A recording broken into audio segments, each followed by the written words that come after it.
আমরা ট্রাকের উপরে ডায়াস করে ভাষণ দিয়েছি, পরে বিজেপির স্থায়ী মঞ্চ গাড়ির উপরেই হয়ে গেছে। আজকেও সেই ট্রেডিশনটা ঠিকঠাক আছে, কারণ এখানে আমরা সভা করতে চেয়েছিলাম, দিদিমণির পুলিশ আমাদেরকে সেখানে সভা করতে দেয়নি, তাই বাধ্য হয়ে চলমান সভা চলমান ডায়াসে আমরা আজকে বসে আছি। উদ্দেশ্য একটাই, পশ্চিমবঙ্গের স্বাস্থ্য বিভাগের যে দুরবস্থা সেটা কারো অজানা নাই, আর এর ফলেতে প্রত্যেকটি মানুষ আজকে একটা ঝুঁকির সামনে আছে। হসপিটালে গেলে একে তো ডাক্তার নাই, ওষুধ নাই, বেড নাই, যদিও ওষুধ থাকে সেটা যে ওষুধ, সে ওষুধে খাওয়ার পরে কি হবে কেউ জানে না। ওষুধ থেকে সেলাইন, অন্যান্য যে সামগ্রী সরকারি হসপিটালে পাওয়া যায় তার গুণমান নিয়ে প্রশ্ন কেউ করে না, প্রশ্ন করার সুযোগ নেই, সরকারের তরফ থেকে দেখার কোনো ব্যবস্থা নেই। আর তার পরিণাম হচ্ছে সেগুলো ব্যবহার করার পরে রোগীকে মারা যাচ্ছে, প্রসূতি মায়েরা মারা গেছেন আমাদের মেদিনীপুরের মেডিকেল কলেজ হসপিটাল। খুবই দুর্ভাগ্যজনক। সবাই মনে মনে খুবই ক্ষুব্ধ, অনুতপ্ত এবং খুবই কষ্টের মধ্যে আছেন। এই ধরনের অমানবিক ঘটনা হতে পারে, একবার নয় বারবার বিভিন্ন হসপিটাল থেকে এই ধরনের খবর আসছে। এটা আমাদের খুব চিন্তায় ফেলেছে। তাই রাজনৈতিক পার্টি, বিরোধী পার্টি হিসাবে আমাদের যে কর্তব্য এর প্রতিবাদ করা, সাধারণ মানুষের সমস্যাকে তুলে ধরা। তাই আজকে আমরা এখানে রাস্তায় নেমেছি এই বিষয়কে সামনে নিয়ে। স্বাস্থ্য বিভাগের রোজ নতুন খবর আসে।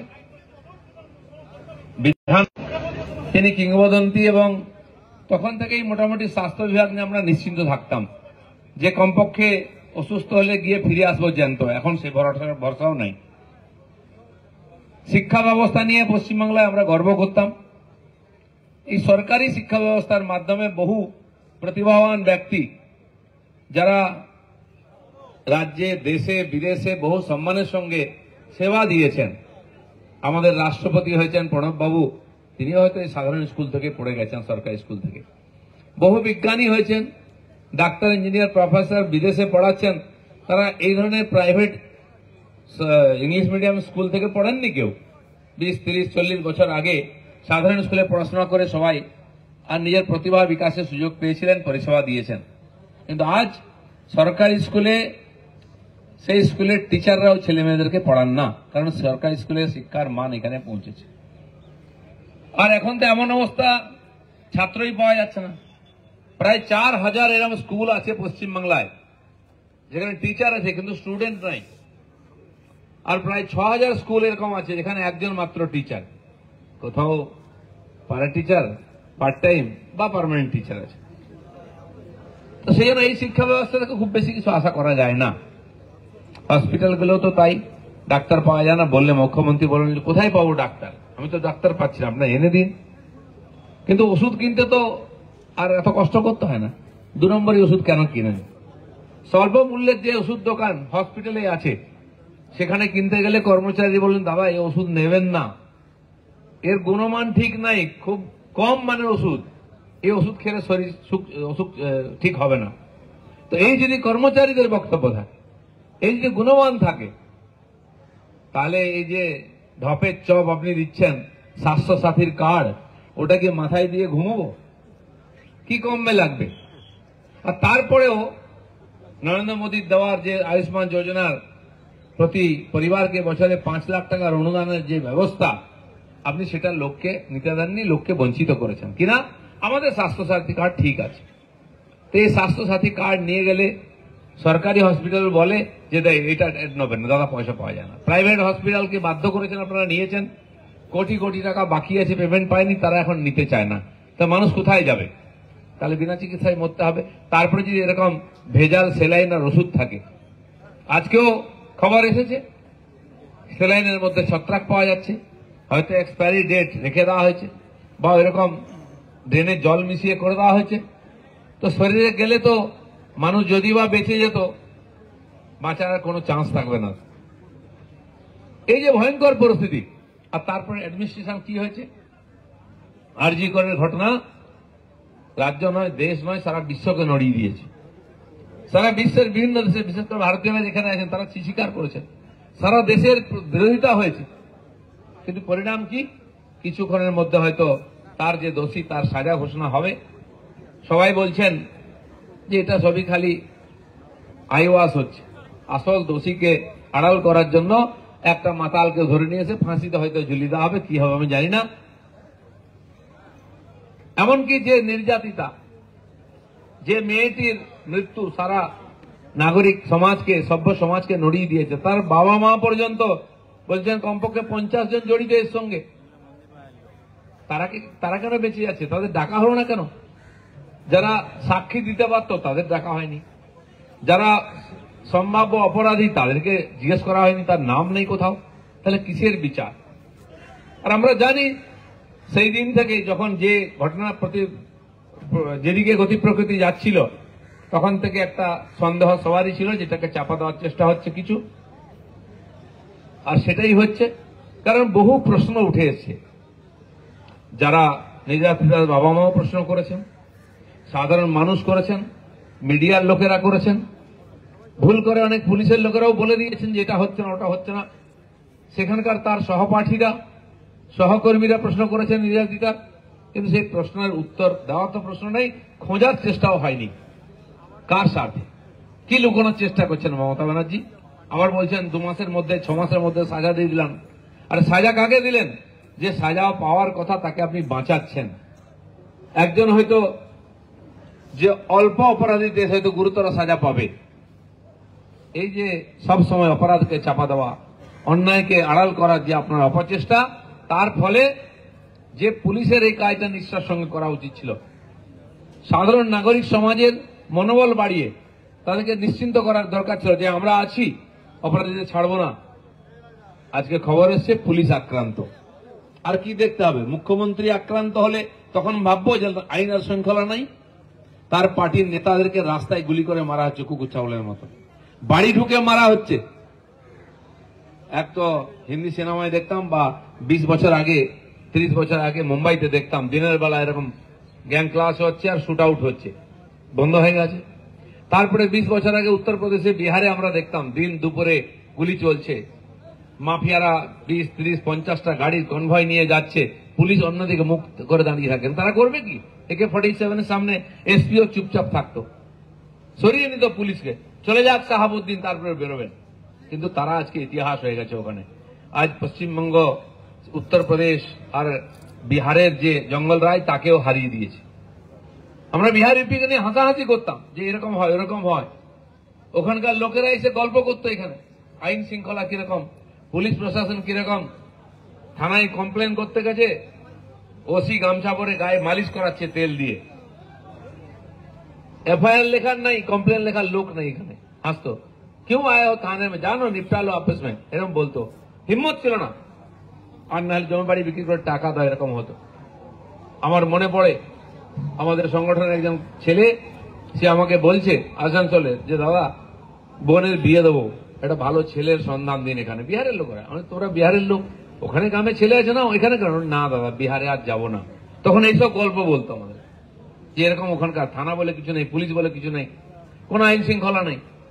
মজার মজার গল্প বলতো। বিহারে রাস্তা ছিল না, লালু প্রসাদ ডায়লগ দিতেন যে बिहार का रोड हेमा मालिनी का गाल जैसा है, ऐसा बनाएंगे, ऐसा বলতো।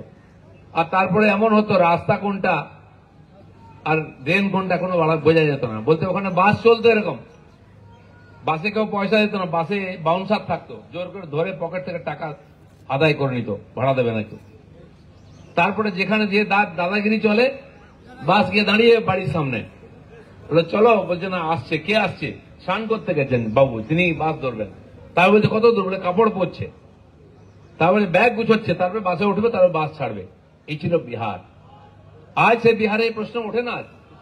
এখানকার যারা বিহারের লোক ছিলেন তারা ফিরে গিয়ে ওখানে ব্যবসা করছেন, চাকরি করছেন, চাষবাস করছেন।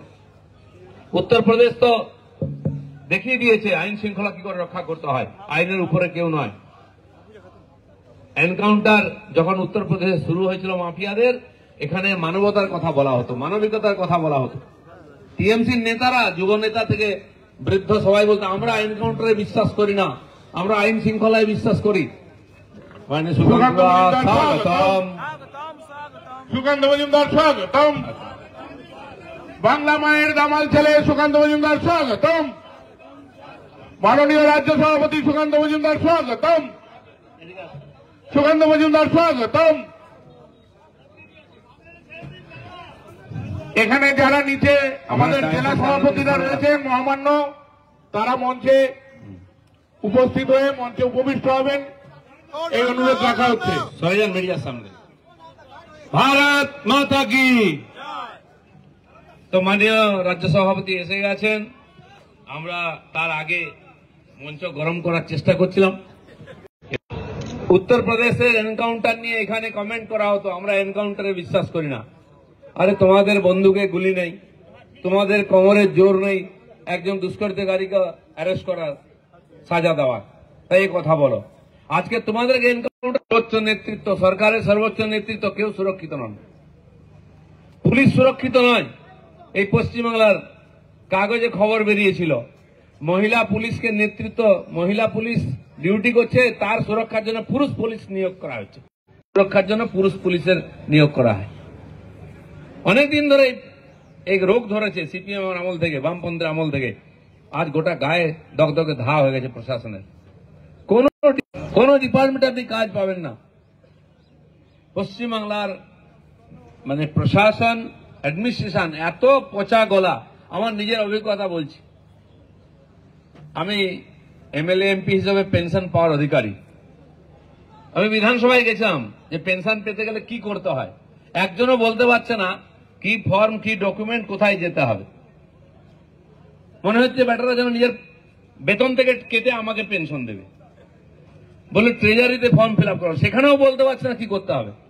তারপরে ব্যাংকে এখন 6 মাস ধরে ওই প্রসেস চলছে। অ্যাকাউন্ট খুলতে গেলে ম্যানেজার বলছে এটা করুন ওটা করুন, এখন অ্যাকাউন্টই খুলতে, তার জন্য আলাদা অ্যাকাউন্ট খুলতে হবে আপনাকে পেনশন পেতে গেলে। ক টাকা দেবে, তাদের বাজার করার পয়সা হয় না, ওয়েস্টবেঙ্গল গভর্নমেন্ট যা দেয়। আর পার্লামেন্টেও আমি পেনশন পাবো। গেলাম 1 ঘন্টার মধ্যে ফর্ম ফিল আপ করলাম আর জমা দিয়ে চলে এলাম। ওখানে অ্যাকাউন্ট ছিল, আমি ওই অ্যাকাউন্টেই আমার পয়সা দিই। এখানে বলছে আলাদা অ্যাকাউন্ট খুলতে হবে, সেই অ্যাকাউন্ট খুলতে গিয়ে আমাকে ঘুরতে হচ্ছে। পশ্চিমবাংলা এখন 25 বছর পিছিয়ে আছে অ্যাডমিনিস্ট্রেশনে। কোনো জায়গায় আপনি অনলাইনে কিছু করতে পারবেন না, তাহলে মাল পাওয়া যাবে না, হাতে দিলে তবে তো টাকাটা নেবে। আর মমতা ব্যানার্জি আসার পরে তো একেবারে গলে গেছে, পচে গেছে, ধরারই জায়গা নেই কোথাও। কারণ যার কোনো অ্যাডমিনিস্ট্রেটিভ ক্ষমতা নেই, যোগ্যতা নেই, যিনি ট্রেডমিলেতে বাজেট বানাতে পারেন, যিনি 1 সপ্তাহে নাচ তৈরি করতে পারেন, ভগবান ভরসায় বেঁচে আছে, তার হাত থেকে ভগবান কবে রক্ষা করবেন সেই অপেক্ষায় আছি আমরা। একজন রাজ্যের 10 কোটি 10.5 কোটি লোকের যিনি মালিক, তার যদি এই বক্তব্য হয়, তার যদি ধারণা হয়, তাহলে তো কিসের জন্য আমরা বেঁচে আছি? তারপর বাঙালি গর্ব করবে কাকে নির্বাচন করছে, কার নেতৃত্ব সরকার চলছে, কোন দিকে যাচ্ছে কেউ জানে না। আজ নাকি বলেছেন মুর্শিদাবাদে গিয়ে সংখ্যালঘুদের সুরক্ষা চাই, এতে কোনো সন্দেহ নেই। তো সংখ্যাগুরুরা কোথায় যাবে? আপনি কি খালি ওদের সুরক্ষা দেওয়ার দায়িত্ব নিয়েছেন যেহেতু ভোট দিয়েছে? আরে মুর্শিদাবাদের সংখ্যালঘুরাই তো সংখ্যাগুরু, 70-80%। কে কাকে সুরক্ষা দেবে? সারা ভারতবর্ষের সংখ্যালঘুরাই সবচেয়ে সুরক্ষিত, তারপরে এই গাওনা গান কেন? কতদিন তেল মেরে ভোট নেবেন, দিয়ে জাহান্নামে পাঠাবেন রাজ্যটাকে? আমাদের ভবিষ্যতে পাথর ফেলে দিচ্ছেন আপনি। এই ধরনের অযোগ্য একজন দুর্নীতিগ্রস্ত শাসক, তার আশেপাশে যারা তারা আরো অযোগ্য, আরো দুর্নীতিগ্রস্ত। কে কত বড় চোর এর কম্পিটিশন চলছে, মাঝে মধ্যে বেরিয়ে যায়। ববি হাকিম আরেকজনকে বলছেন, কুণাল ঘোষ আরেকজন বলছেন, পার্থ চ্যাটার্জি আরেকজন, কম্পিটিশন চলছে পরস্পরকে চোর প্রমাণ করার কিছু নাই। সবাই জানে কে কত বড় চোর, এটা দেখাবার সাহায্য হচ্ছে, মানে আমি হচ্ছে কম ঝেড়েছি এটা দেখানোর অধিকার, এটার যে প্রয়াস চলছে আমরা বুঝতে পারি। কারো কার কোমরে কাপড় নেই এখন। এই পরিস্থিতির মধ্যে আমরা এগোচ্ছি, তাই বাধ্য হয় আমাদের মাঝে মধ্যে রাস্তা আটকাতে হয়, লোকের অসুবিধা হয়, কিন্তু কিছু করার নেই। কারণ এটাও বুঝিয়ে দিতে চাই আমরা, আগামী দিন আপনার ভবিষ্যৎ, আপনার ছেলেমেয়ের ভবিষ্যৎ, পশ্চিমবাংলার ভবিষ্যৎ কোন দিকে যাচ্ছে, এটা মাঝে মধ্যে জনগণের সামনে তুলে ধরতে হয়। আরজি করের ঘটনা নিয়ে এত আন্দোলন হলো, আজ হয়তো পরিসমাপ্তি হয়ে যাবে, পুরো ধামাচাপা পড়ে যাবে, পর্দার আড়ালে চলে যাবে, হয়ে গেছে লাইফ ইমপ্রিজনমেন্ট। তো একটা ডাক্তার যার পরিবার কমসে কম 50 লাখ টাকা খরচা তার পিছনে করেছে, 60 লাখ টাকা খরচা করেছে, সরকারেরও 50-60 লাখ টাকা খরচা করেছে। একজন মহিলা, তাকে মহিলা হিসাবে তার সম্মান সতীত্ব নষ্ট করার পরে, অমানবিক ব্যবহার, তার উপরে অত্যাচার করার পরে তাকে হত্যা করা হলো। আসল দোষী ধরা পড়লো কেন আমরা জানলাম না। যাকে ধরা হলো তাকেও আজীবন কারাবাস দেওয়া হচ্ছে। তারপর 10-12 বছর 15 বছর পরে সে ছাড়া পেয়ে যাবে। তাহলে এই ধরনের জঘন্য অপরাধ করলে এই যে সাজা হয়, কে দায়ী কে দোষী আমরা যাচ্ছি না, কারণ সুপ্রিম কোর্ট নিজের থেকে হাত লাগিয়েছে, কেউ চায়নি। এই সরকার বলেছে আমরা অনেকটা করে দিয়েছি, তো সুপ্রিম কোর্ট আসার পরে কি হলো? আর পশ্চিমবাংলায় একটা মানুষও বিশ্বাস করে না যে সত্যিকারের সমাধান হয়েছে বা সব প্রশ্নের উত্তর এসছে। এই পরিস্থিতি কেন তৈরি হয়েছে? কেন মানুষকে বুকে পাথর চাপা দিয়ে চুপ করে থাকতে হচ্ছে? কেন প্রশাসনের লোকেরা মুখ খুলতে পারছে না? শান্তনু সেন যদি সত্য কথা বলেন তাকে পার্টি থেকে সাসপেন্ড করা হয় কেন? কারণ তিনি একজন, তার মেয়েও ডাক্তারি পড়ে ওইখানে, তার মেয়েকে ওই পরিস্থিতির সম্মুখীন হতে হয়েছে, একাধিক লোককে সম্মুখীন হতে হয়েছে। বা সুখেন্দু শেখর রায় এমপি, তিনি যখন মনের কথা, মানবিকতার কথা, বিবেকের কথা মুখে বলে দেন, তাকে পার্টি থেকে বহিষ্কৃত হতে হয়। কাদের পার্টি এটা?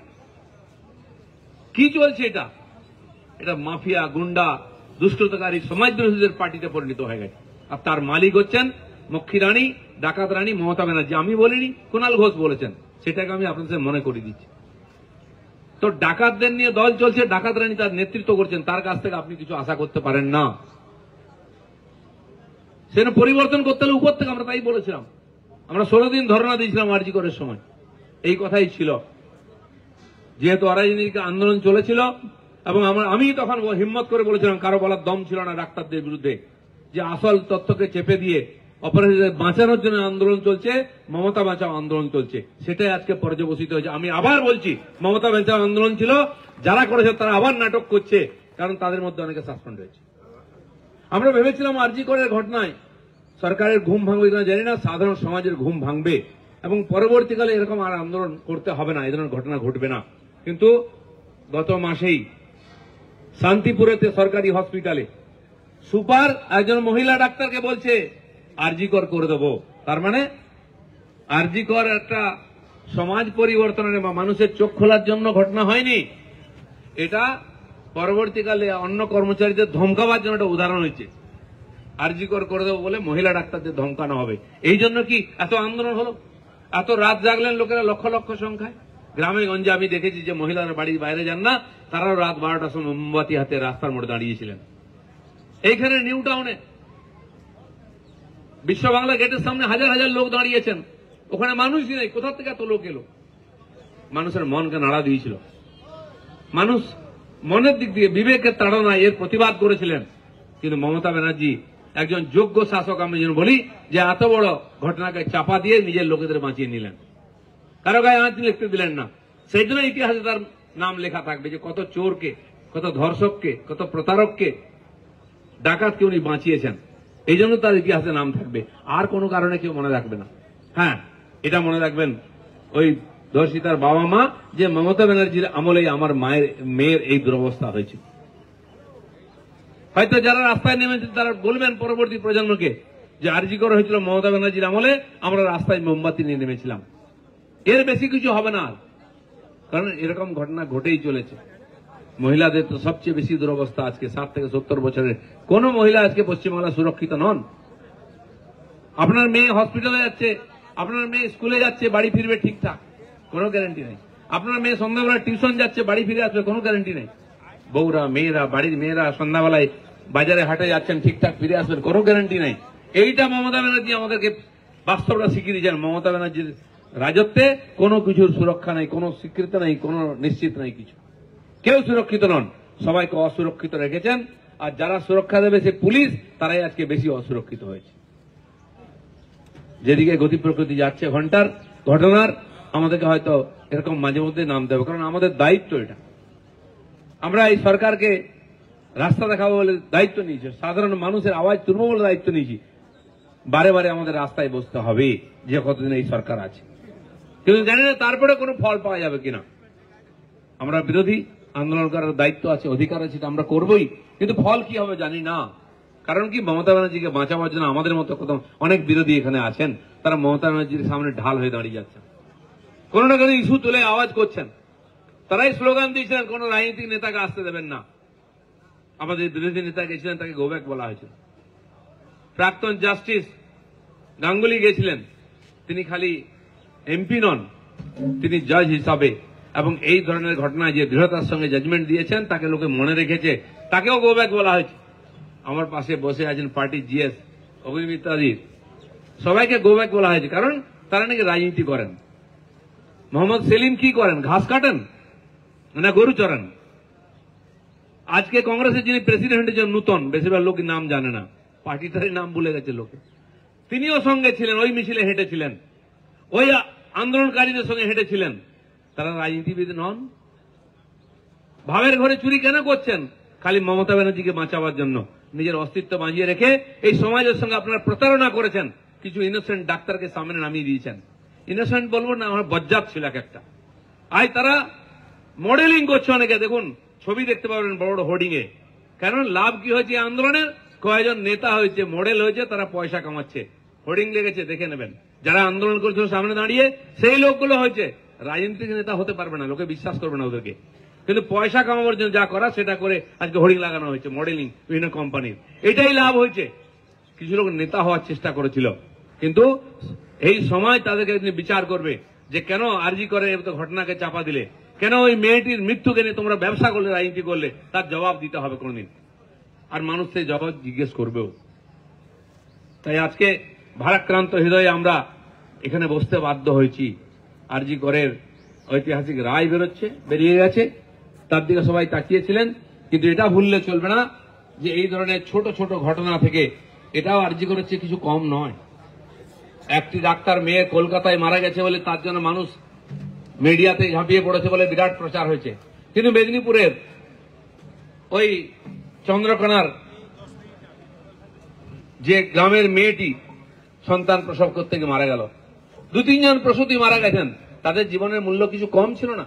তারা হয়তো ডাক্তার ছিলেন না, কিন্তু ওই পরিবারের তিনি মা ছিলেন। ওই পরিবারটা আজকে কি হবে? যে বাড়ির বউ মারা গেল, মেয়ে মারা গেল, তার জন্য আজকে আমরা রাস্তায় নেমেছি। আমি জানি না সরকারের ঘুম ভাঙবে কিনা, ঘুম ভাঙাতে গেলে সরকারই ভেঙে যাবে, কারণ এই ধরনের অনৈতিকভাবে যে টাকা ইনকাম হচ্ছে তার দ্বারা সরকারের লোকেরা বেঁচে আছে, টিএমসির লোকেরা বেঁচে আছে। এগুলো যদি বন্ধ হয়ে যায় তাহলে পার্টিটাই উঠে যাবে, সরকার নড়ে যাবে। আমাদের এই সল্টলেকেরই এক সময় ডেপুটি মেয়র ছিলেন, চেয়ারম্যান ছিলেন, তিনি একবার বলেছিলেন যদি কাটমানি বন্ধ হয়ে যায় টিএমসি সরকার পড়ে যাবে। এটা বাস্তব সত্য। তাই এই সরকারকে বাঁচিয়ে রাখার জন্য কাটমানি চালু থাকবে, তোলাবাজি চলবে, ভেজাল সেলাইন চলবে, ভেজাল ওষুধ চলবে, মানুষের জীবন নিয়ে চিনিমিনি খেলা হবে, কারণ সরকার টিকে থাকতে হবে, টিএমসি পার্টিটাকে চালাতে হবে। তার বিরুদ্ধে আমাদের প্রতিবাদ, তার বিরুদ্ধে আমাদের আন্দোলন, তার বিরুদ্ধে আজকে আমরা রাস্তায় বসেছি। পুলিশ বাধা দেবেই, কারণ তাদেরও তো চলতে হবে। আজ পুলিশের বলতে খুব কষ্ট হয়, সেই পশ্চিমবঙ্গ পুলিশের মান কোথায় নেমেছে, তাদের প্রতি মানুষের ধারণা কি হয়েছে। আজকে স্লোগান হয়েছিল আরজি করার সময় পুলিশকে কেন্দ্র করে, আর আজকে খবরের পাতায় দেখতে হচ্ছে পুলিশকে দুষ্কৃতকারীরা তাড়া করছে, পুলিশের জিপ থেকে দুষ্কৃতকারীদেরকে ছাড়িয়ে নেওয়া হচ্ছে। তাহলে কার উপরে ভরসা করবো আমরা? কিসের ভরসায়? মানুষকে হাতে হাতিয়ার তুলে নেবে? মানুষকে নিজের সুরক্ষার দায়িত্ব নিজে তুলে নেবে, নাকি পশ্চিমবঙ্গে ছেড়ে চলে যাবে? এই প্রশ্নের উত্তর খুঁজতে হবে। তাই আজকে আমরা রাস্তায় নেমেছি। সবাইকে ধন্যবাদ। ভারত মাতা কি।